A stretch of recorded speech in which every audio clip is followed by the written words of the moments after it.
What is going on, Chart Football Fantasy family? Is your resident Swami of Konami, Rich Hribar, and we are here in the throes of August, approaching the season. There's a reminder, go to sharpfootballanalysis.com. You can check out the Sharp Football Fantasy Draft Kit that myself and Raymond Summerlin have been pouring sweat over for months this entire offseason. You can check out the 2024 football preview book from Warren Sharp. You can use promo code GETSHARP, all one word, for 50% off either of those if you want to get into those in the 11th hour. With the housekeeping out of the way, let me bring in our guest today. Usually when you hear us, it's the roles are reversed.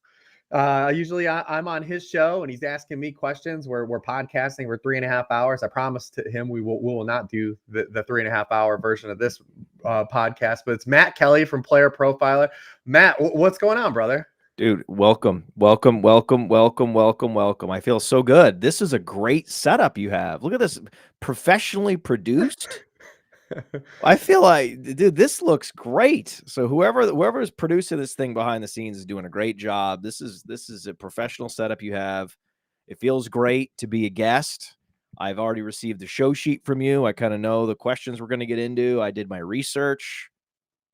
Yeah, I mean, what's it like where, you don't have to listen to me talk for, and just ramble on, how's it going to be here? Well, I don't think it's going to be much different because basically when I ask you questions on my show, it's because I also have a take. Gotcha. So now I know, and then basically your questions are a little more open-ended, but I'm like, well, I have takes and I'm going to go ahead and shoehorn them right into this.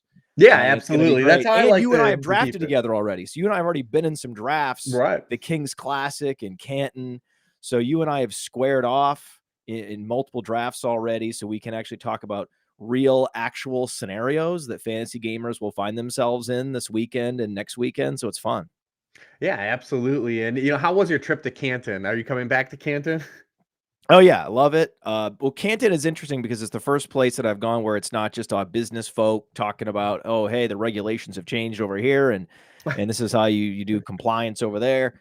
This is a little bit different in that, we're just talking football here.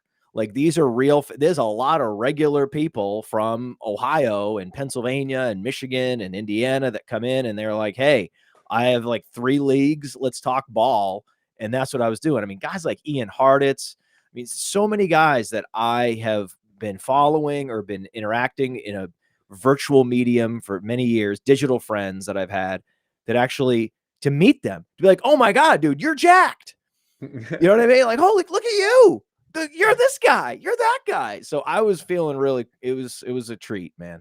Yeah, one of the things I always tell people when they go to these events is you don't realize because we see each other always in like these little boxes, right? We see each other from the shoulder up. Everyone's a lot taller than you think they are when you see them in person.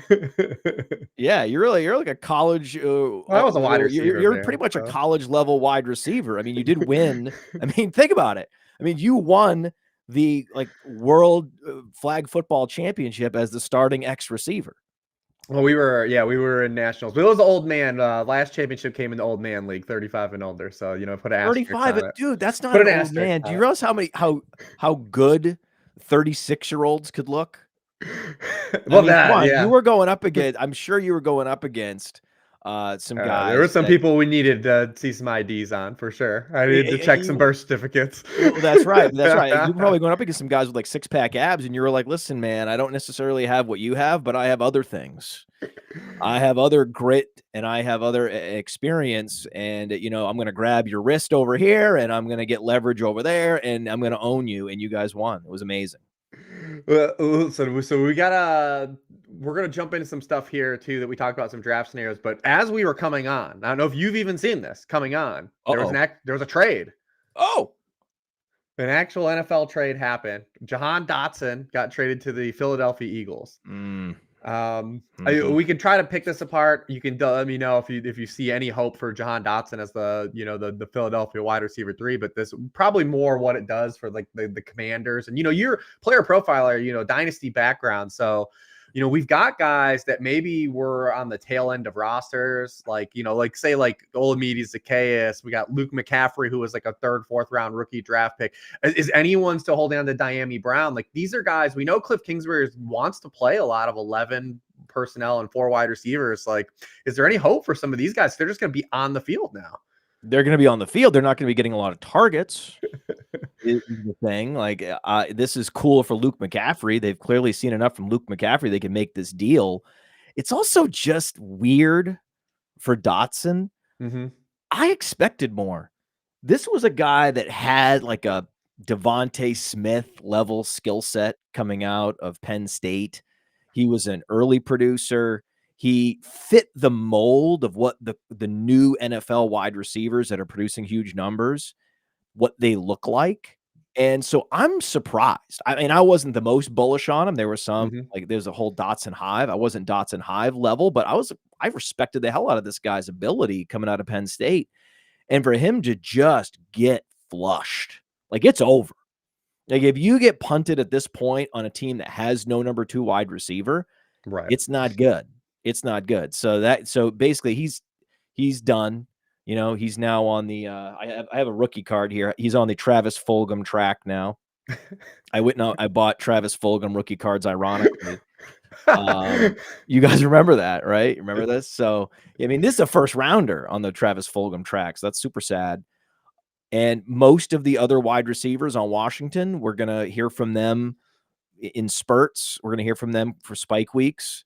It's great for Luke McCaffrey. In fact, the funny thing is I tweeted about Luke McCaffrey last night. I'm not even a big tweeter. And I remember tweeting about Luke McCaffrey because on this FastDraft platform that we have, there's an all rookie game.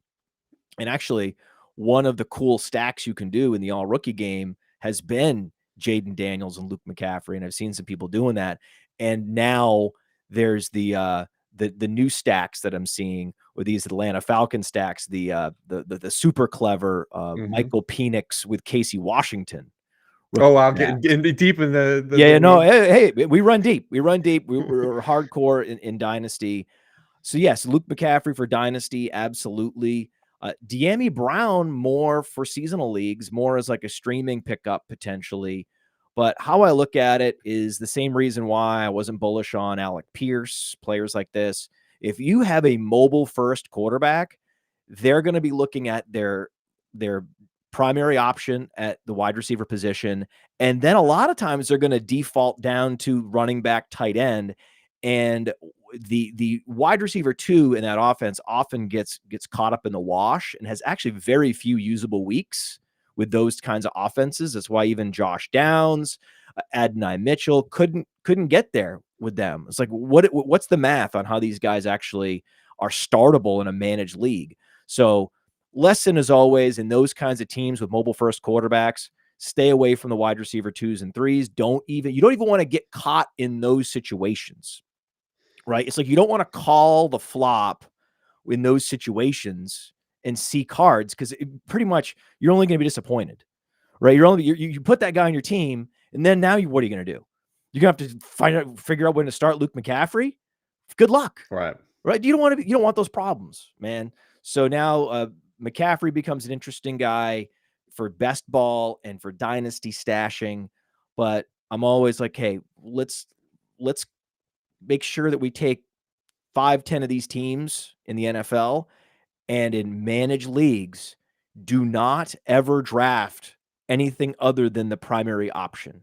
Don't do it. That's my advice. So there's certain formats where you can get bullish on some of these auxiliary weapons in Washington, but otherwise it's like, hey man, Terry McLaurin to the moon, baby.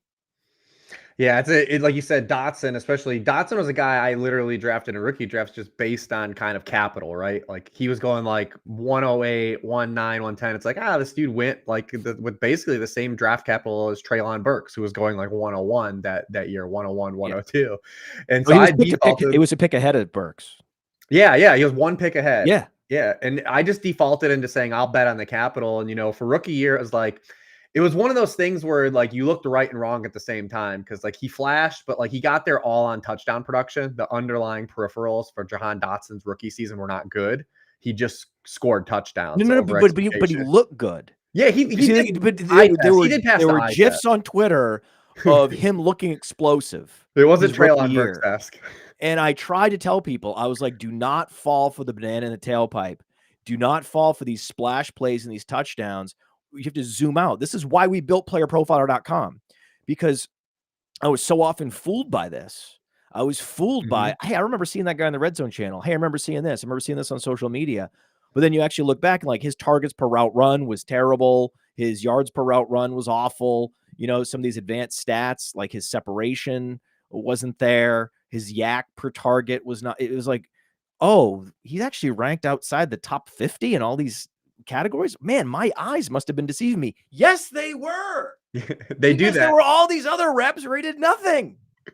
They do that, man. You always remember the plays that stand out. You don't remember the 35 other hollow pass routes he ran, and that's what we had last year. And Where it's just just an easy everything's back of the napkin exercise to run, Yep. where if you're top of the league in target and end zone target, but also mostly touchdown rate, then you're, especially if you're a rookie or a second year player, you're getting faded into the next season.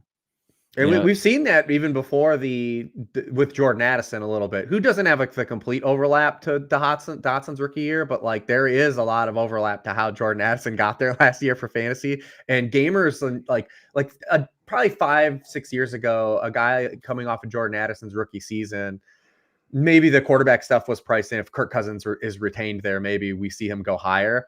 But we would typically see like a wide receiver coming off of a 10 touchdown season or like be kind of with some helium in him. And Oh yeah. Addison didn't even have that before the arrest, before the DUI. As Well, yeah, he's gamers are also just got the better knucklehead now. factor going on. So Yeah, gamers is it's better. for him, it's like he's been a giant stay away for me because I'm like, you got the touchdown rate, red flag. So you had touchdown regression plus the double knucklehead, you know, multiple incidents with the police. So this is not good. And it's easy because one of the dichotomy questions I always ask on my podcast, hey, JSN or Addison? And it's like, to me, it's like JSN and a smash. And now we have the Lockett, slow roll through preseason Right. with the injury. So now it's a little bit easier to be bullish on JSN. But I mean, it's been JSZN all year. JS. And for in many drafts, you saw Addison go earlier, and it's like, nah. In Mhm. fact, the only time I've ever drafted Addison is we got him by accident in this auction you and I were in. But Theo and I were drafting a team, and Addison was at like $7, and we were just bidding to bid, and it closed it out, and And we everyone got just him. dropped. Yeah. And I'm like, okay, well, that's the scenario. Like, That's that's why you never say no. You never cross a guy off completely, because I'm like, oh, well, that's a value play. We'll take him there. I mean, if he's only $7, then sure. I think, yeah, JSN went for, actually quite a bit more than that. So it was okay. Yeah, it's interesting. You look at Commanders, like remaining guys on their roster. They've got guys like Byron Pringle, Martavis Bryant, and Jamison Crowder, and it's like the major league meme where like they're guys was like, this guy's dead. They're like, we'll cross him off the list. And it's like the group of dudes that they've got now like left over in this offense. Maybe we'll see like Ben Sinnott play some more. But you're right. Like from a managed stance, like you're just never gonna get the ancillary like pieces right. You just in best ball hope to soak some of it up. Yep. But yeah, so some loose news here to open the show. Obviously it's not earth moving. It's not a Brandon Ayuk trade, right? Like it's nothing that's really going to alter the way fantasy like ADP has been going to this point so far, outside of just no one is going to take Dotson now. So let's jump into some of this stuff right now that we're going to get into. And I kind of want to use it just to kind of pick your brain and like some just like top down, draft thoughts. We're approaching like these final 2 weeks of summer where it's prime draft season. And I'm not talking underdog. I'm not talking fast draft. Everywhere we're talking like where people are getting to see people in person and they're drafting the leagues that they care about. Like they want to brag rights. They're not even looking for like the payday, right? Some are. You have the overlap, but like, you want to beat your friends, like the camaraderie angle. Like everyone's getting prepped for these main drafts. I love it. So these are the best emails I get. Podfather@rotorwonderworld.com. People just email me because I still do email. I'm still an emailer. My default is to give my email, not my Twitter X handle, which is so boomer. I'm a pretty center of the Venn diagram boomer at this point. But I love these emails when people talk about what they're doing in their managed leagues against their buddies, against their family. Unbelievable. I love it. Love the stories. Someone I was talking to yesterday, 2 days ago, It's actually Justin Boone from The Score. He's in a managed league with his buddies from high school. Great dude, super smart, always top 5 on Fantasy Pros. And he had Gilbert Godfrey roast all the people in his league, because what they would do is they would gang up on him every year and refuse to trade with him and conspire against him. And always he would finish second. He finally won, and he had Gilbert, get in there and be like, Jimmy doesn't know squat.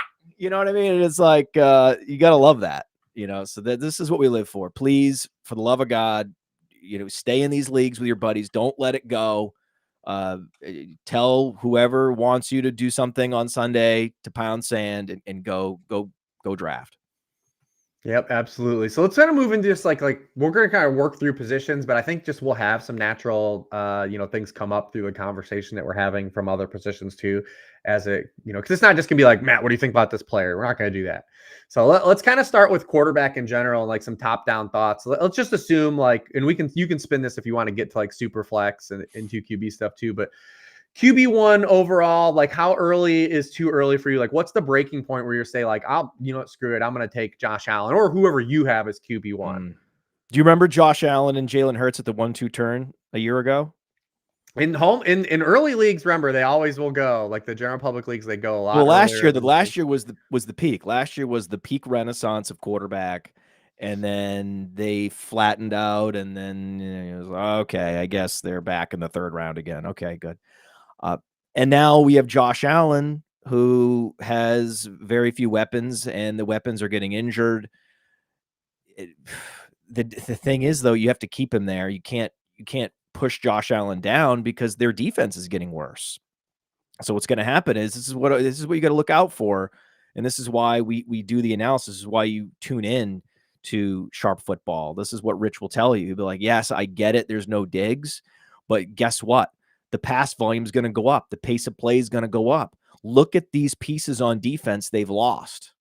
Okay, you talk to Bills fans, they're apoplectic about the situation. But that's actually a reason to be drafting Josh Allen more, because he is going to have to it is going to be Josh Allen YOLO mode this year. And so if you were drafting him in the 2nd round last year, actually you were hoping to get this year's production last year when you were taking him so high. So it's counterintuitive, but we just are at Player Profiler, and I was talking about me and Theo and I drafting together at the Kings Classic. We were always debating in these rounds, is this a Josh Allen? Are we ready to push the button on Josh Allen? And the name Jalen Hurts never came up. I actually nominated Jalen Hurts first to get him out of the way and set the bar high on quarterback pricing just to get him out of the auction. Right, because I was like, get him out of there. So he's got Jahan Dotson now. Oh, well, that changes everything. But yeah, love Josh Allen. He would be the one guy. He would be the one guy if you want. I still don't do it. Okay, I like it, and like I said, I'm always trying to find rationalizations to get Josh Allen because I know what we're in store for is going to be fireworks. They're just gonna have him drop back and improvise the whole season, which is exactly what you want. But there's a lot of great options later, and I just can't do it.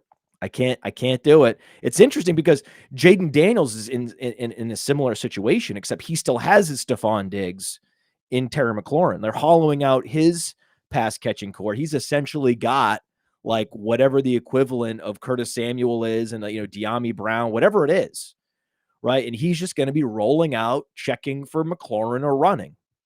And, Josh Allen's going to be rolling out, checking for Dalton Kincaid, checking for Shakir, and running. So I've been all in on Jaden Daniels, and it's disappointing. This happens all the time where we're just penciling a guy into our team, and a lot of these expert drafts at the FSGA, and so I've been able to get a lot of Daniels. But now that all these preseason performances are coming out, and it's starting to dawn on people how good he's going to be, perhaps Cam Newton rookie year level production, it's like, okay, we're not going to get him anymore. But I would stay at cost, even right now, even at this moment in the stock market, I would still rather have Daniels than Allen. And then there's a conversation about other guys. There's 12 or more quarterbacks you're going to be very comfortable with. So there's still no issues whatsoever with being the last person to draft a quarterback in your league. Caleb Williams is another one. Yep. Right. So we're getting a lot of information from Hard Knocks in the preseason, and it's all great. It's really good. He's rolling out, and when his weapons aren't there, he's running it in, and we get to see it, and we get to see the behind the scenes. And this guy's the real deal. It looks like Aaron Rodgers out there. Someone else says he looks like Patrick Mahomes. It's like, well, that's all really good. I don't think anyone was saying any of this about, Bryce Young during the preseason last year. Like, who's gonna? I'm not drafting CJ Stroud this year. Hell no. I mean, the prices on these Houston Texans are also inflated. You get no stack equity with him because all these options besides Tank Dell are overinflated. It doesn't even make sense. If you had a spreadsheet, you can't even justify these Houston Texans ADPs at all. So just go for this year's CJ Stroud. I'm not drafting for 2023. I'm drafting for 2024. That's Jaden Daniels. That's Caleb Williams.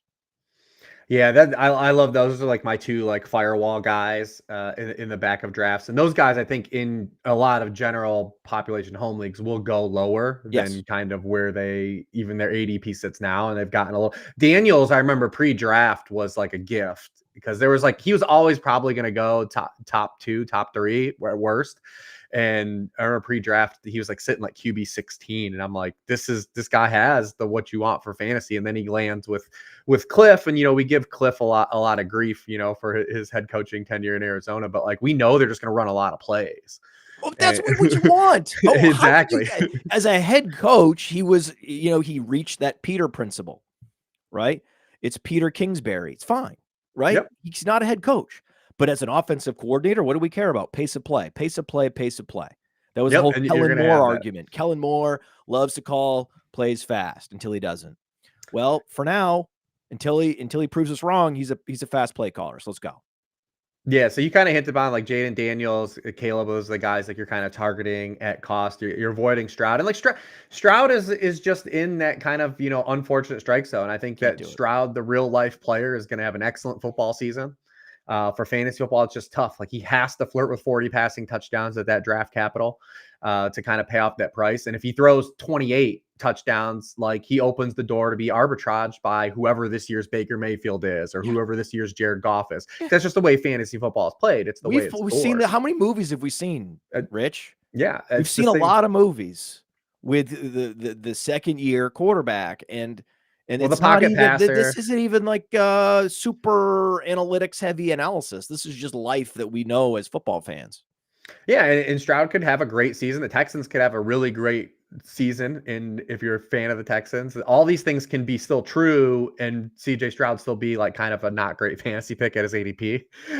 So that all exists because, like I said, he's just those guys that are pass reliant. They just have to run so pure in terms of passing performance that it's hard to bet on that, right? Like there's gonna be a lot of times over Joe Burrow's career where he does flirt with 40 passing touchdowns. There'll be multiple seasons, but there's probably going to be 7 to 8 seasons where he throws like 25 touchdowns and then he's not a good fantasy pick, right? Like it's just the way fantasy football scored. I don't make the rules. That's why guys like Jaden Daniels are higher. This is why Anthony Richardson has the ADP that he has, even though we have not seen any sample of Anthony Richardson playing actual football that he actually can play quarterback. Like actually play like the nuts and bolts of the position. But the fact that he is such a good runner and has so much potential touchdown equity, like he averaged more points per dropback than Josh Allen did last year and was everything we thought we were worried about coming out of college as a passer. So yeah, that's just the way the game is played. Unfortunate. So like we'll move on from the quarterback stuff. No, I have one other guy. Yeah, one other guy, format specific.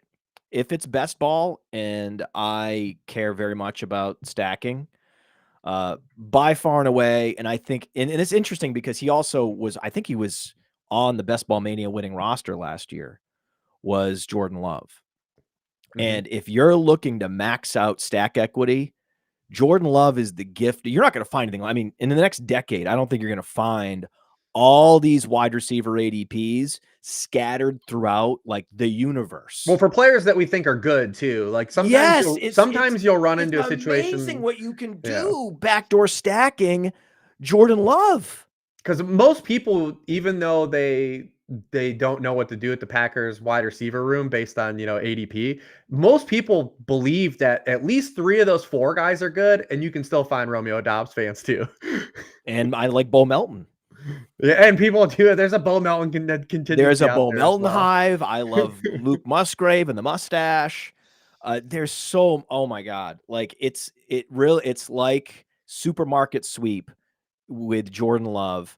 And it's not like, even if you have Reed, that's the obvious next move is to draft Jordan Love at, maybe 5 or 6 slots ahead of ADP, lock him in, and then you can double, triple stack, and then you're getting incredible correlation for the dollar in best ball. You're not going to find this. I mean, this is going to be a once every few years phenomenon where we get this from a quarterback, this kind of stacking options, just because a target tree that's that ambiguous with that much talent, it's so rare. I mean, look at the on the other end of the spectrum is the Houston Texans, where it's like the whole team is Nvidia stock. Yeah. It's like, And it's a team that probably is gonna run the football more than anyone wants them to, like, on the yes, surface. Like, you're Bobby just setting Slowick. yourself up Yeah, for Bobby Slowick has a got, the beating. Shanahan, Mike McDaniel ties. Like, they are going to use a fullback too. Like, Anthony Beck's gonna play snaps, or is it Andrew Beck? I forget. It's one of the Becks. He ran that kickoff back last year. But he's gonna play snaps. Just draft Packers, please. Thank you.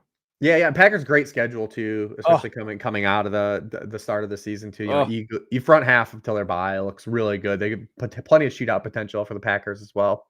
yeah. And if you get some spike weeks out of Christian Watson in your managed league, trade him. Yeah, because he's a managed dude. Like, I've been in on Watson in best ball leagues, but for managed leagues, like, he's a guy, like, will probably be a head scratcher for you week to week. Yeah. He'll have the 130-yard game on the 4 receptions when you bench him, and then he I'm comes fine. back. Like he's at the outer bounds of where I draft wide receivers in managed leagues. Pretty much Mhm. once the Christian Watsons and the Khalil Shakirs, the guys that are on these offenses where it's ambiguous and they could really jump up and have some early season spike weeks. I want those guys, and then I'm out.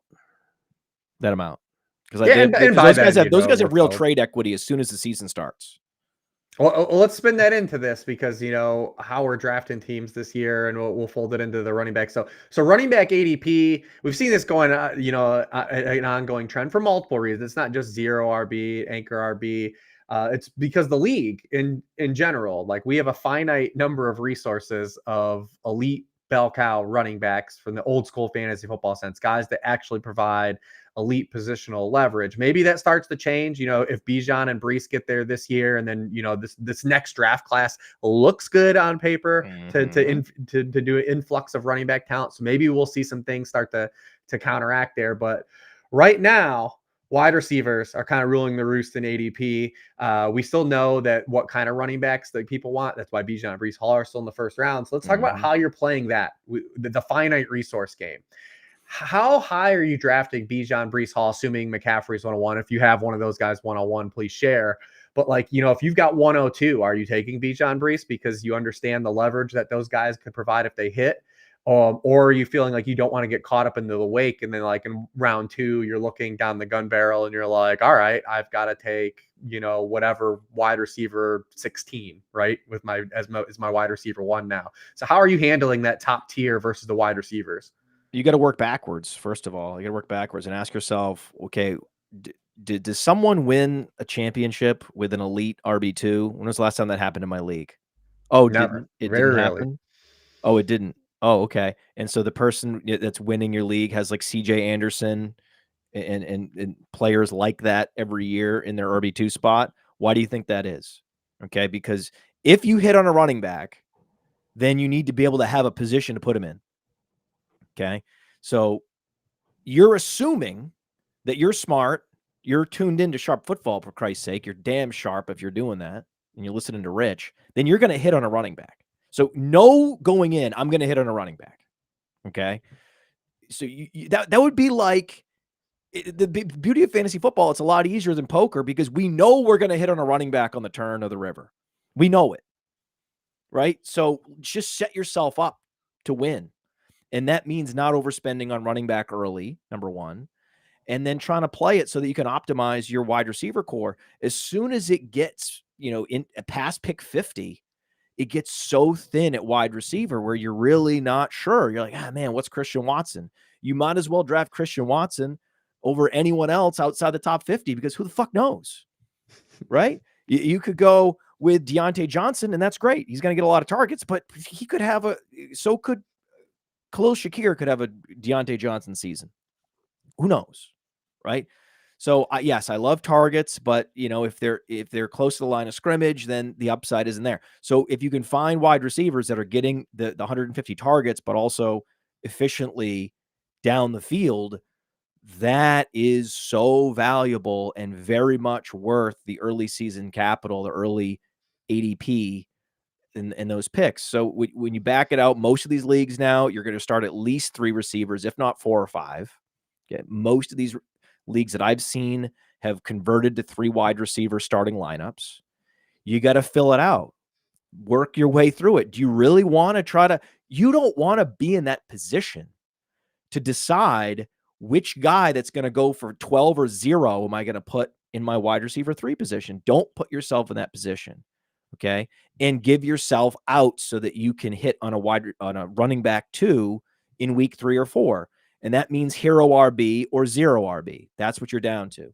So as much as I believe that Saquon and Jonathan Taylor are really interesting picks at the 12-13 turn. I mean, we are in a historic year that you could get former 101 picks in fantasy football. Yep. That are now in their dream scenario situations where their situation has just got a Mario Mushroom upgrade across the board with the exception of maybe goal line carries. Okay. Everything else for Saquon and JT is optimized to max out their efficiency, their production. Every linebacker now has to have an eye on Hurts, an eye on Richardson, but then also pay attention to Jonathan Taylor, also pay attention to Saquon Barkley. Any casual football fan is like, you fantasy gamers drive me nuts. You guys drive me crazy. You guys are telling me to draft this guy at the 101 last year over Christian McCaffrey, and now I can get Jonathan Taylor in the middle of the second round. F you. F you. I'm not listening to your podcast anymore. F you. I'm not doing it. It doesn't make sense. And I love that you started the question with that. It was a little subtle. It was a subtle preface. And as a podcast host myself, I appreciate the subtle preface of proper bell cows, right? There was a little bit of an undercurrent Yep. to make sure that, hey, we're not talking Achane here. Okay. We're not even talking Gibbs. Gibbs is not probably going to lead his team in carries.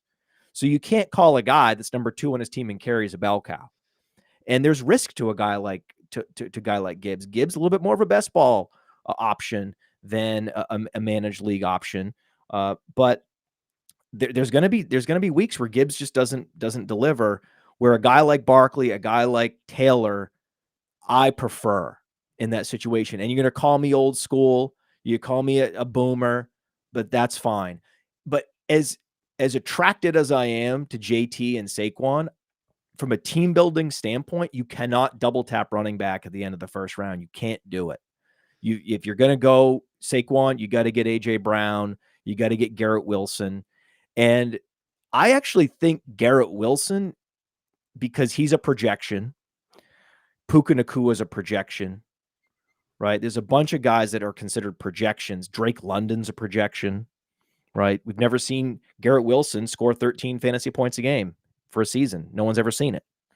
But we think he's going to this year, of course. In fact, this is what we're here for.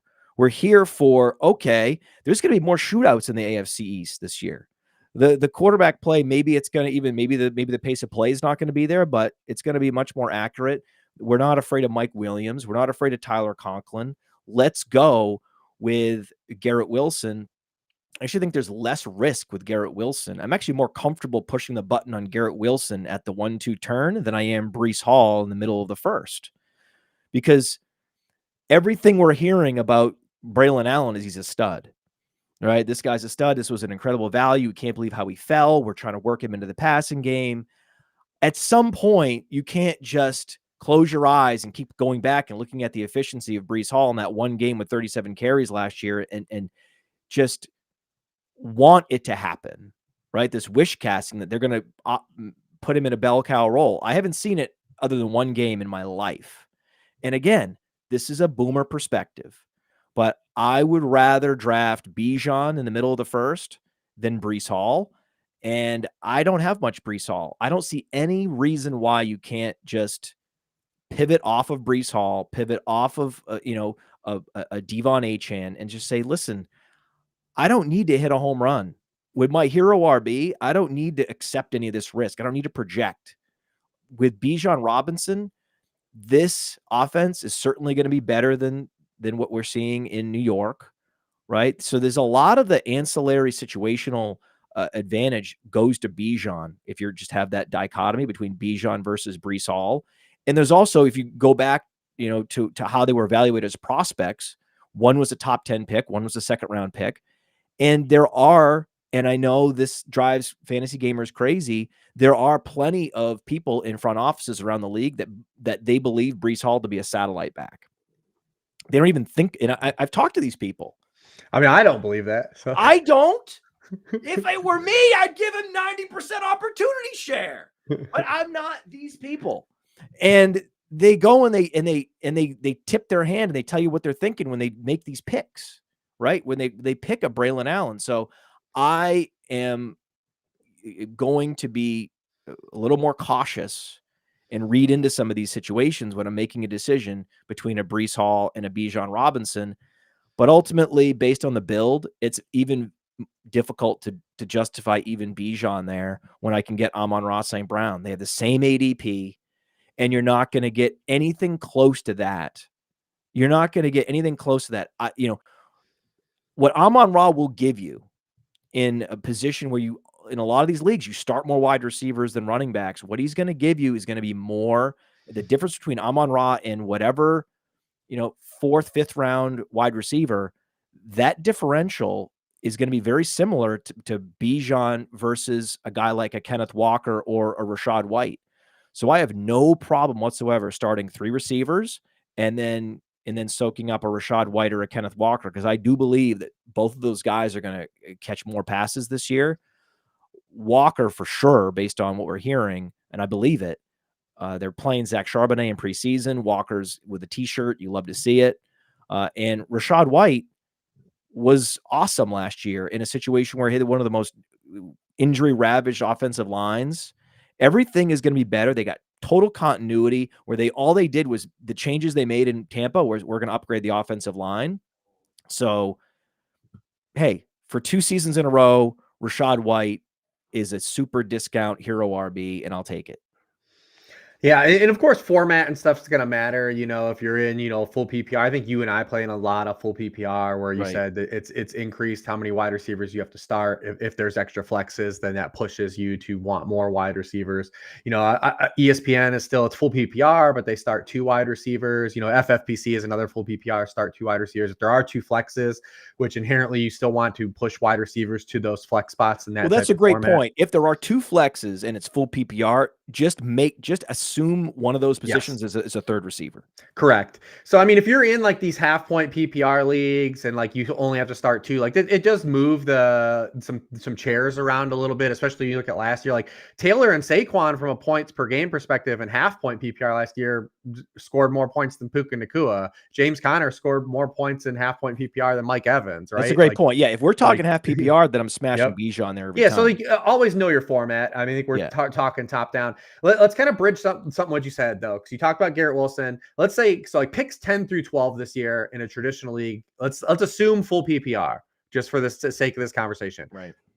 Picks 10 through 12. The top tier wide receivers gone. Christian McCaffrey, Bijan Robinson, Breece Hall gone. Right. Now, what are we doing? Are you taking Taylor there? Are you looking to split the baby? Because I want to compare where your brain is with Taylor and Barkley versus like that secondary tier wide receivers where that projections there. I'm not counting Garrett Wilson. He goes because he regularly goes. It's the Drake Londons, the Olaves, the Marvin Harrisons, that next group of wide receivers. Are you comfortable going with two of those guys, like two projection wide receivers? Or are you looking to say, like, I'll take Taylor and then I'll take the London projection, or I'll take the Olave projection, so I have some insulation? I mean, this is the hardest question you ever asked. I mean, this It is is. so hard. Because You're I mean, saying 10 through 12 you're is saying I rough. can't draft Garrett Wilson. Yeah, he's gone. Yeah. Okay. I can't Top draft 10, Garrett Wilson. top 10 usually gone. Yeah. I can't draft 9. AJ Brown. Right. So Yep, now I'm into this very difficult world where I think there's a drop. That's a tear break to me. From London and a lot down of to people are faced Harrison. with this, though. I remember we did a draft 2 weeks ago. I had pick 14 in a 14-team PPR. Well, you're not drafting Nakua, okay, based on the injury. You're not doing that. And man, my colleague Billy Muzio, up recently he was like, if Brandon Ayuk is traded, then you could take Deebo Samuel that high. There's a lot of risk with Marvin Harrison, man. Marvin Harrison did not test his athleticism. Marvin Harrison could be less athletic, slower than anyone realizes. The rapport in camp has largely been between Murray and Wilson and Murray and Dortch. So there's been just a weird phenomenon there. I gotta say, oh man, I would just go with London because his metrics, especially as a rookie, were that good. I would hate it though. I would hate it. I would so much rather go Saquon and Jonathan Taylor, and in half PPR, I absolutely would. See, that's the thing. Half PPR, you're going to gift me Bijan, I'm taking him, right? All day. Right? Half PPR, maybe I could get that figured out. But that tier break is so devastating. It is. And the risk for Harrison, we haven't seen him. We don't know how good he is. And he was so cagey throughout the process.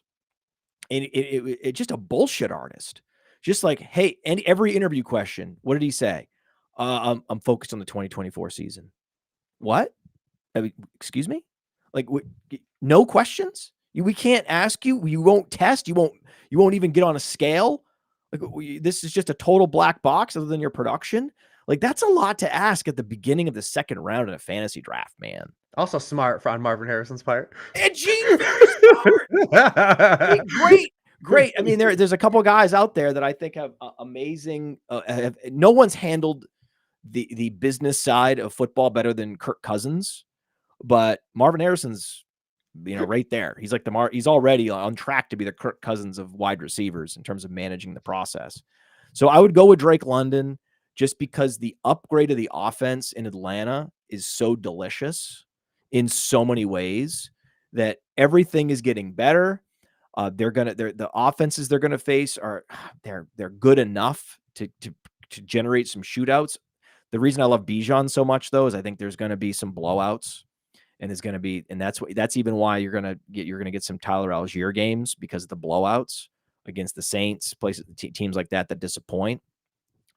So I would go London there because you're forcing me, and then I would go JT. With one of the running backs. Yeah, I gotta go JT there, but then also Derrick Henry too. Right. The other thing, the 1-2 turn, you're gonna no. I'm just saying in terms of running backs, I'm in consideration. Right. Especially in half PPR, I'm considering Henry over Gibbs. Oh yeah. Oh, in half PPR, yeah. I mean, there's. Oh yeah, but then in PPR, I think it's close, and I think that if there were bigger stakes, the thing is like as the stakes go up in some of these leagues, I'm a little less likely to take risk, and it's just a 12-team league. I'm not, there's a time and a place for players like Gibbs when I'm going in a tournament setting. But if I'm just trying to beat 11 other guys, it's like I said, what is the guy on the bar stool who just watches the NFL? What is he going to say? He's going to say Derrick Henry just landed in the plum situation we've always dreamed of for him. What the hell are you doing not drafting him? Overthinking fantasy guy. Same thing with Barkley. Same thing with Jonathan Taylor.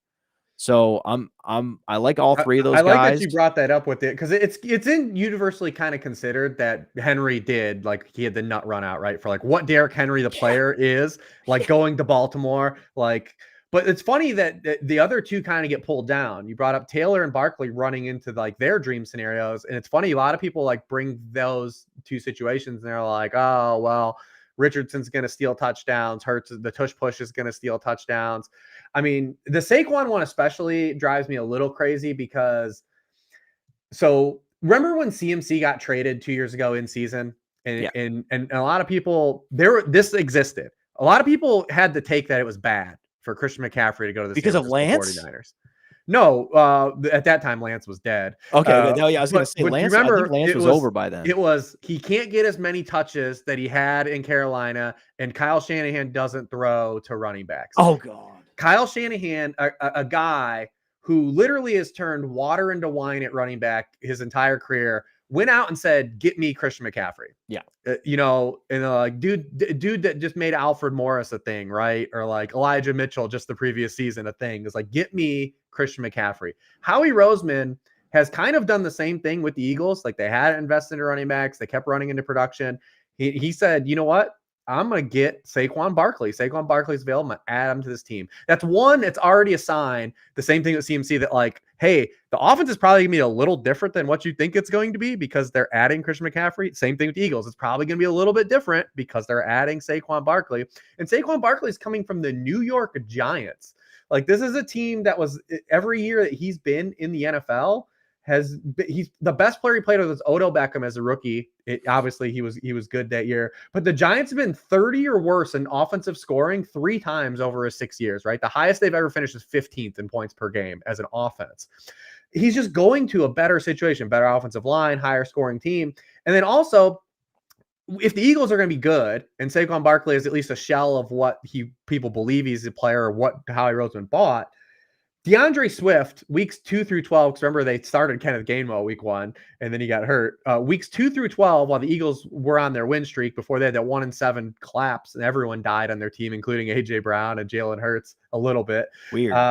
DeAndre Swift was the RB5 in expected points per game, and in the RB5 in PPR points per game. Like, we can't act like just a running back can't produce there. If the Eagles are scoring points, Saquon Barkley's going to score fantasy. You know how many red zone carries and red zone touches Barkley's going to get? Plenty. Yeah. Not from the 1 yard line, probably, but from the 2, from the 2, from the 3, from the 3. Like, this is why I love. So I have to know my audience, right? Like, I know you and we like bell cows. And we're going to see the glass half full with guys like Barkley, guys like Henry. Absolutely. I mean, they brought in Henry so they wouldn't have to run Lamar. That's why he's there. You don't bring in Henry and then not give him the ball inside the 5 yard line. Okay, so he's going to have more red zone carries than Barkley. Fine. And then Barkley's going to make up for it with targets, and it's going to be great. Both going to get there. Fine.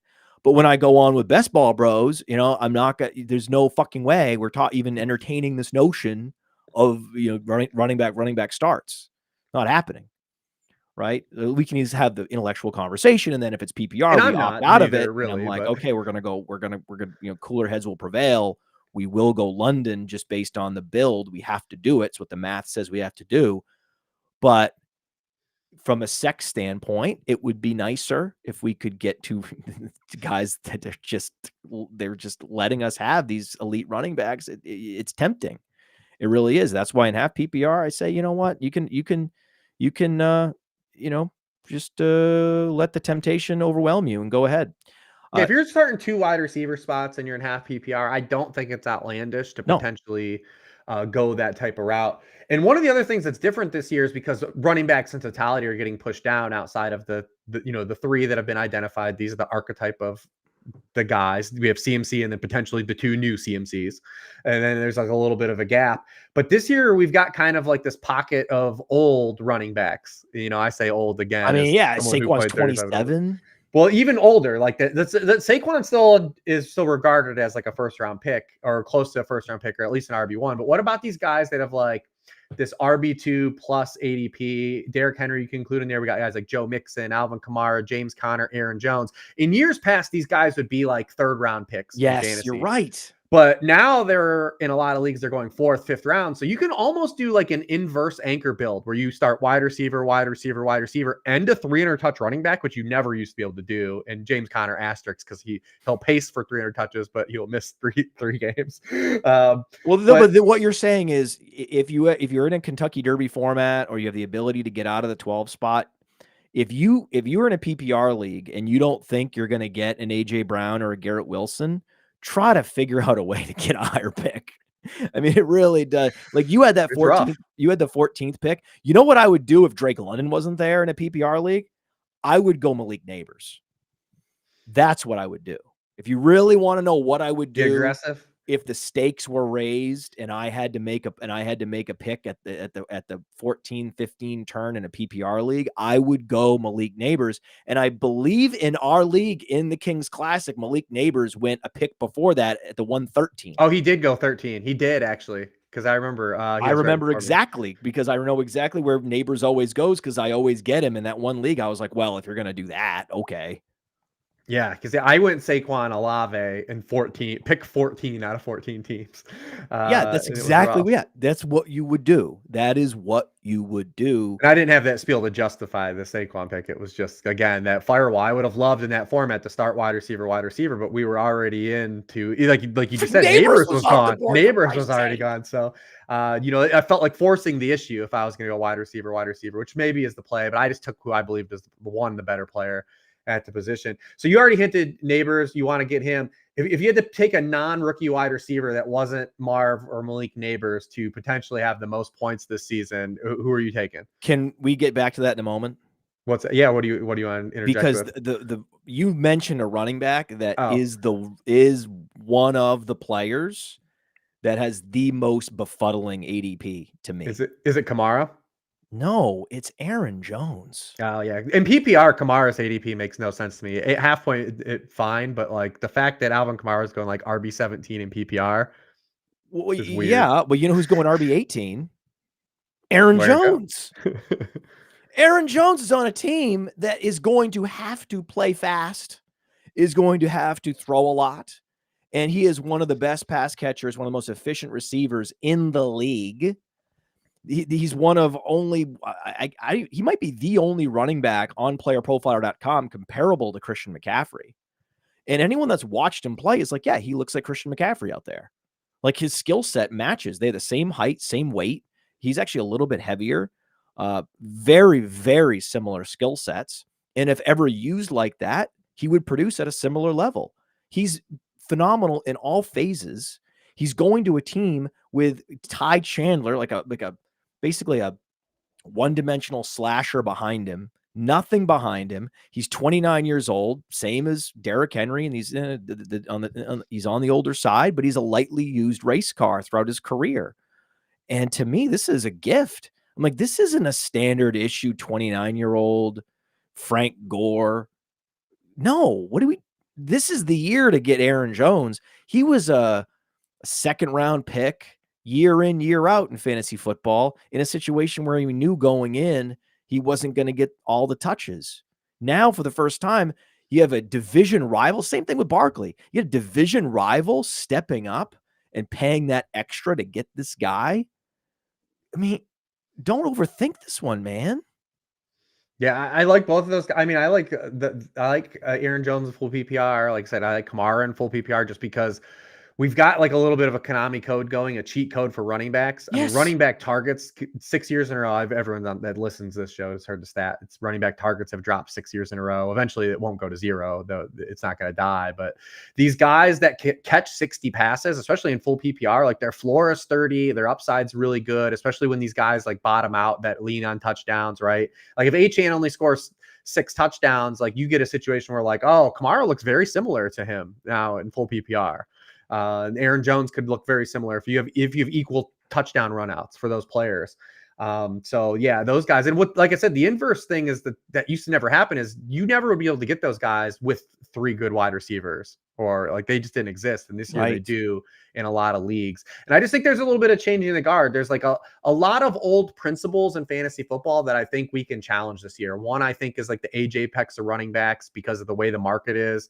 The players changing teams. I always tell people too, like players, usually good players don't change teams. And like the last couple of years, we've had like a little bit of a change where like trades and some just contractual stuff kind of fall apart, where like some good players have changed teams. But like a lot of times people are like, oh, look at everyone falls off and they change teams. It's because bad players change teams. Like a lot of bad players change teams in the first place, especially through free agency. But this running back situation this offseason is, I think, more unique to the landscape. And I don't want to just box myself in and say, I'm not taking this guy because he changed teams. Like this is a proven good football player. And if the situation lines up and if someone wants to give me a discount, I'm gonna take that. But look at Barry Noyce in the chat. He says Aaron Jones is garbaggio. Okay. So he doesn't use playerprofiler.com. He clearly doesn't listen to the people at Sharp Football. It's the reason why these services exist is because there is a stat called yards per route run. And it is one of the best indicators of how dusty a satellite back plus running back is. And we can draft McCaffrey with confidence because he's top 10 in that stat still. Aaron Jones ranked number 2 in the league last year in that stat. He is not any different. Well, if anyone just watched the last 5 weeks of football, Aaron Jones was the best running back in the NFL, Christian McCaffrey included. There's no they played a playoff game against each other, and Christian McCaffrey had a nice touchdown run in that game. But Aaron Jones was the best running back in that game. Yeah. He's 29. Well, McCaffrey's 28. And he doesn't. And last time I checked, Aaron Jones doesn't have a calf injury in preseason. So what are we talking about? Like, no, I disagree. I couldn't disagree more. It is a evidence-free position that you believe because player X is 29 years old, he's bad. Okay, well, that's where we can mine value. And when you're looking at a roster, does Aaron Jones have sex appeal? Does Kamara have sex appeal at this point in their career? When you're looking at your roster, no. Are these guys going to win people championships? Yes. But it's not, because it's not in the context of where you would have to draft those guys in previous years. I mean, you would have to take Kamara in the 3rd, right? And you don't have to do that. You don't have to take Aaron Jones 3rd. Sometimes you get him in the 5th, 6th round. Shit, you're an underdog. Okay, FFPC right now, Aaron Jones. You want to know I mean, don't even ask me what underdog. Underdog is just like, well, that's just a different game. Yeah, that's a different game. He's going in the 7th round. He's going first pick in the 6th round in high stakes leagues that only start 2 receivers. Let that sink in. That when I talk about value, full PPR and guess what? He's also up, and it's full PPR, and he's a satellite back, but who's going to be played like McCaffrey this year. He's also up in the last week, just so everybody, just so you know, half a round. So now that the volume's starting to go up and all the money's starting to come into these high stakes leagues, who are they drafting? Aaron Jones. That's what these guys are. I mean, that's what we do. You can start a wide receiver heavy draft and get one of these guys in full PPR. Yes. You can get, I mean, this never existed. This just has never existed in my years of playing fantasy football, like these types of guys. And it's just the way the market has moved this year. So yeah, pretty interesting. You and I are like, there was like an HBO special, I believe, where Nick Saban and Bill Belichick would get together and talk. I'm definitely not putting myself in the fantasy football equivalent as Bill Belichick or Nick Saban. No, what they would talk about is, hey, the NFL is trending in this direction, and it can't trend in this direction forever. Correct. The NFL is going small ball. So they had this. This was one of the best conversations I've seen in the history. I know what you're talking about, though. Television. Yeah. Right. I'm not saying we're Belichick and Saban. We are crusty in terms of age comps for fantasy analysts. Then that's a good comp for us, just in terms of where we sit in the crusty hierarchy. Yeah, that's pretty much right. But the point is, they talked about how the NFL has gone into this extreme, and they actually called the peak of like dime defense in the NFL and said that there's no way this can be sustainable. We're going to go to jumbo packages and we're going to punish teams that keep doing this, because there's all the beauty of the NFL as a beautiful game is the constant balancing act of forces where, okay, something trends in one direction, you better not get used to it because it's going to trend back in the other direction. Yeah, I mean, we've seen that if you look at just the past 2 years where scoring league wide has been supremely suppressed. Look at the teams that are still having offensive success, and it's the McVay Shanahan coaching tree. I've talked about this literally all season too. It is because one, the McVay scheme has real impact because they come out in 11 and they force you into sub package, and they run out of 11. They're like, we have a run scheme where it's effective with 3 wide receivers. The Shanahan run schemes, and we're going to mix in a fullback, but they also will throw effectively out of heavier sets, because then you have to adjust personnel based on what the offensive personnel is, and they're able to throw in those sets. It's why those guys have the high YPA stuff, and it's why guys like Stefanski can coax out a high YPA out of guys like Joe Flacco, and so And it's why the Juwan Jennings have the snap shares they have. Yeah, exactly. So because there is like a lot in motion here. But I've always told people too, like, if you wanted just like a cheat code, if you don't think the NFL like fully adjusts yet, you can still just pick guys off of these coaching trees. There's 13 teams. Then if you want to add, Andy Reid and Ben Johnson as part of that, like, you have half the league that is doing the right thing still to into this current defensive meta, and you can just basically draft the crux of your fantasy team off of those teams. Do you put Brian Daboll in that? I don't, but I have no problem. I believe in Daboll. I think that the Giants had the 2 polarized seasons. They overachieved in 2022 to a degree where everyone knew that they were going to come back, but then it's now the underachievement we expected was so bad that it's like priced too low. So like it hasn't balanced out. So I think that there's definitely some upside with potentially the Giants being a functional offense. Obviously, that only for fantasy is like basically Neighbors and Devin Singletary, if like you have the right kind of build. But it's Neighbors. And his ADP reflects it. So we talked about it a little bit. Neighbors, Marv, but if you can't pick Neighbors or Marv, who's Kelley? Wide receiver 3 rookie. I don't understand Marv over Neighbors in ADP. Well, just the degree. I think the gap. I have no problem with it being ahead of him because he's got a better. It's easier to say like, all right, Kyler's not getting benched. Like, there's still a situation, an iteration of the season where Daniel Jones gets benched or is just trash, and Drew Lock is playing. Like, those all still exist. I guess. The team probably could score a touchdown fewer per game. Then all these still exist in the range of outcomes. So I get why it's priced that way, but I think the gap is too wide. I get Neighbors way more than Marv because the gap between the two is just more palatable. It's crazy. Yeah, it's great. I just purely on what I want is target share, and what Neighbors is good at. It aligns with what Jones is good at. I don't think Jones is going to get benched because I think he finally has a weapon that complements him. And if there was a healthy Darren Waller or some other weapon, then okay, then we can talk. But I mean, there's McBride and Michael Wilson and Greg Dortch and running backs out of the backfield commanding targets in Arizona. There's no one other than Wan'Dale Robinson commanding targets at all in the Giants offense. So, I mean, it's going to be such a healthy dose of Neighbors. And we're going to look up and we're just going to be slapping our foreheads. We're going to get like 5 targets from Marvin Harrison for 40 yards. And we're going to be like, eh. And then we're going to look up and it's going to be 11, 12 targets for Neighbors. And everyone's going to be like, oh, right. See, they were even in terms of prospect profiles. That's the other thing. I also prefer Neighbors as a prospect because he provided us with a lot more information on 2 guys that were pretty much on par. One guy worked out, the other guy didn't. Okay, easy choice. I'll take the guy. I think on the field he provided more information too, just because of the how versatile he was. We talked about. Yes. You look at the way the wide receiver 1 in fantasy is now. That's another thing that's changed through our tenure of playing fantasy football. It's like it's no longer the traditional X wide receiver as like the dude you want. You want the guy that moves around the formation. You want the guy that's going to get these free snaps in the slot, right? Get these roster smoothing, queen chess piece, smoothing points. Yeah, and that's what Neighbors did at LSU. He was that guy.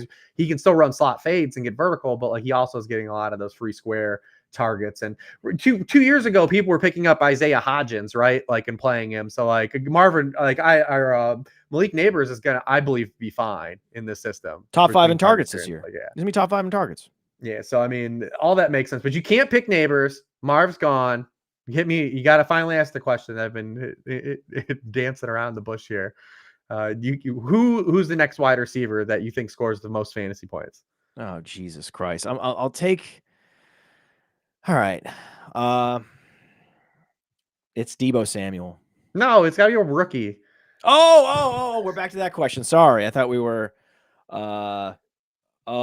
Throw the show sheet out. We're just riffing. Oh, okay. Okay. God, I'm such a show sheet fanatic. Right? Show sheet file. It's Ladd McConkey. That's the answer. Is he just like the stamp of this year's Puka, or just the? I pitched to Pat Crane and Eric Bime for the last week. Like, what if we're wrong about the Chargers in general? Like, what if? And we know they are going to run the football, but what if you pair this running back room and the fact that Greg Roman and Jim Harbaugh, every stop they've made in the NFL, have not had a good passing quarterback, that they just throw the football more than anyone's pricing in because of the previous iterations of Harbaugh and Greg Roman. Now, granted, they're not gonna have 650 pass attempts probably, right? But like, what if it's just they're not bottom third, like everyone is kind of pricing in for the Chargers in general? Because, I mean, well, Roman's quarterbacks, I mean, Lamar Jackson's the best quarterback Roman's had, and as a passer, we can still poke holes that he's not nearly as good as a thrower of the football as Justin Herbert, like traditional drop back game. And then he's had guys like Tyrod Taylor, right? At different stops. And then Harbaugh's had like a litany of like Colin Kaepernicks and Alex Smiths, in the NFL. So like Justin Herbert's like the first like fully functional passer, traditional passer either of these guys have had. What if they just are middle of the pack in pass attempts? That's all he needs to be. That's all you need to be with Ladd McConkey. Ladd McConkey is the truth. Ladd McConkey ran a 4.39. By the metrics, he's actually comparable to players like Percy Harvin, but he's actually a polished route runner. He's actually a professional wide receiver that is athletic. I don't want to, he's not Malik Neighbors, but there is a world where we look up and it's like McConkey and Neighbors are the guys that are commanding all the targets, and McConkey's actually outproducing Harrison. Like, that world exists. There's not any competition for targets. Quentin Johnston can't play. He's incompetent. The Chargers didn't invest anything. They have a 6th round pick and a bunch of min contract running backs. They can't they don't want it. They're going to run the ball because they have one of the best offensive lines in the sport. I mean, think about the tackle group they have. I mean, it's unbelievable. Herbert's going to have all day back there. And who's the guy that's going to be flashing open again? It's going to be Ladd McConkey. And that he goes in high stakes right now at wide receiver 43. His floor, end of the 8th round, early 9th round, floor. He's even down half a round on underdog, on no news, on nothing. It's weird. It's weird. It's just a little bit of rookie polish, right? Is starting to a little well, Herbert had the dulling of the shimmer on the rookies is happening right now, because this is what happens as you get into the summer and into late August. But that just makes me want McConkey more, man. There's nothing not to like. I can't figure it out. Like, yes, he wasn't like the most productive player, but he only played 9 games, man. And the year before that, it was his sophomore year, he had a 16% target share. The guy's catching passes at like an 80% rate. He's also playing on special teams.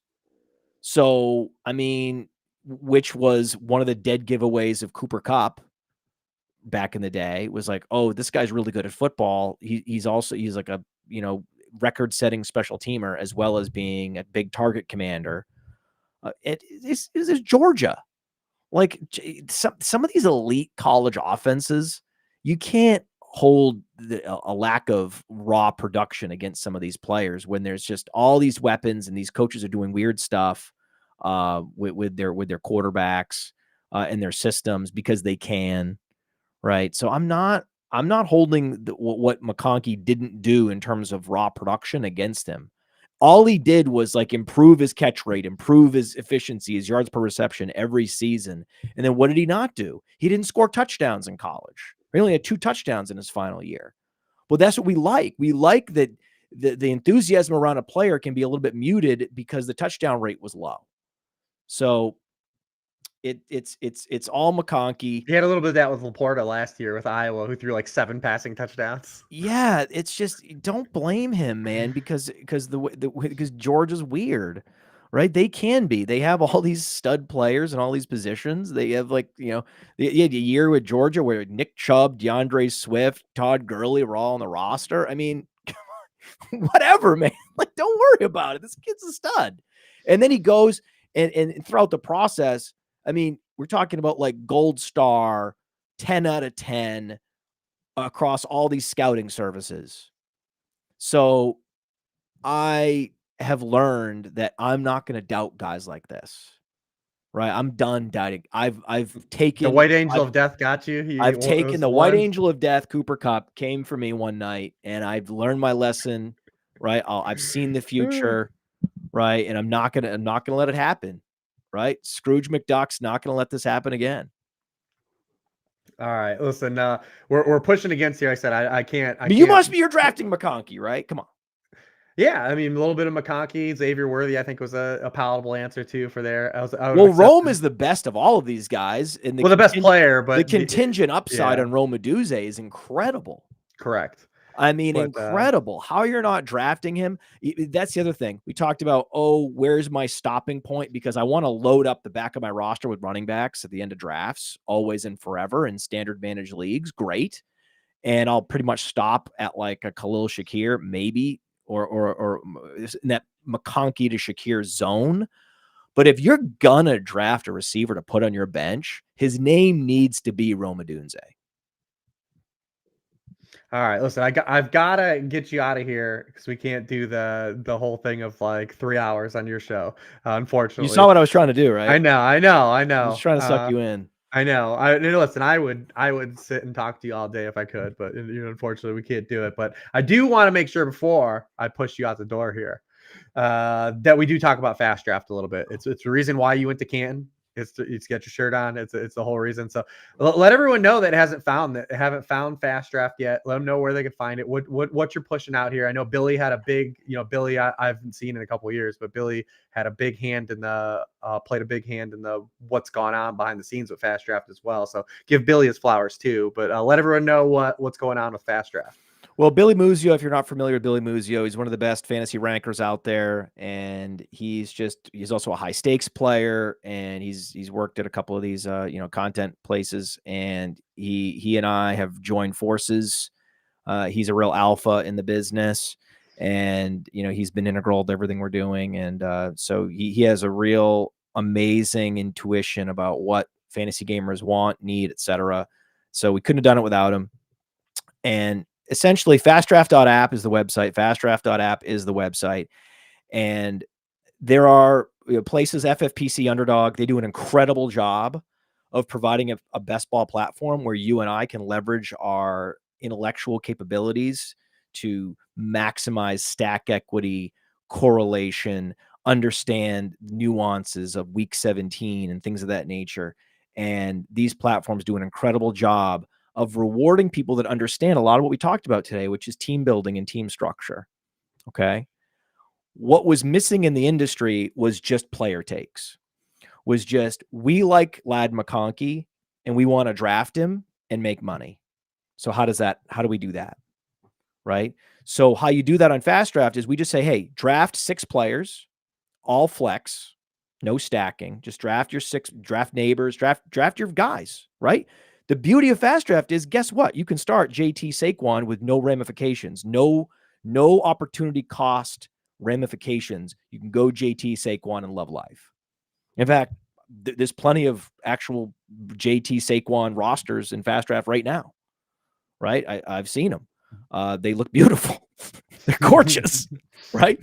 So because there's not like, oh, I need to fill my wide receiver position. No, you can draft 6 running backs. You draft 6 guys every week. Your top 4 enter your lineup, and you can just draft the players you are most bullish on over ADP, and you don't have to necessarily have to game theory out the roster building like you do in other platforms. Because again, we're not going to out underdog or out FFPC. This is a completely different way of rewarding fantasy analysis and research, which is just basically like, hey, is this guy going to outperform expectations or not? And we're going to call it a day. However, the one aspect where the strategy really kicks in is in that 5th and 6th round of fast draft. You need to look at the tournament ownership. You need to look at the rostership for that tournament. And we show it in the draft room. So when you get to round 6 and it's pick 55 and you have the option of picking, Deontay Johnson, who has like a 90% rostered rate, or Ladd McConkey, who has like a 7% rostered rate, what are you going to do? You're going to go McConkey so you can get unique, right? That's one of so there's some elements of DFS that come into play in this particular format. So basically what we did was we took some of the best elements of best ball that people love, some of the best elements of DFS that people love, and we created this season-long game, and there's going to be weekly games during the season. But yeah, we launched it at the Canton FF Expo. We already have close to 1,000 users. Drafts are ripping off like crazy. Most of these drafts, they take about 5 minutes. So for me, I always wanted to, if I'm waiting for my pasta to cook, I'm waiting in line at my kid's school to pick them up, whatever it is, rip a draft off and not feel like I need to really like lock in for an hour. I think a lot of people have always wanted to be able to do that, and that's what this platform is all about. So if you go to fastdraft.app, if you download it, send an email to fastdraftapp@gmail.com, fastdraftapp@gmail.com, and just type in the subject line Reebs or Reebs Rules with a Z. If you type in Reebs Rules with a Z, I will triple your deposit bonus. If you just type in Reebs, if you want to be lazy, I'll double your deposit up to like whatever, $250. But if you type in Reebs Rules with a Z, I will triple your deposit. That's because that's strictly for Sharp football fans, listeners, members of your audience. There you just go. To check it out, get on Flex 4. And there's another tournament on there that's all rookie. That you can draft quarterback. So you could stack. There are Daniels, McCaffrey stack people that are very happy that have been drafting on Origins. Yeah, this is the new thing. There's always going to be a new thing. And there's some fallow period in the dynasty and just overall fantasy football innovation space. Not a lot going on, right? There's a lot of pick'em games coming out the last few years. A lot of them. A lot. So I said, okay. So Billy and I sat down and we said, okay, I guess we have to do this. We'll be it. We'll be what's next, I guess. It's been a lot of work, but it's now that it's out there in the wild and we're getting the feedback from people that love it. It's like, honestly, chills, man. Chills.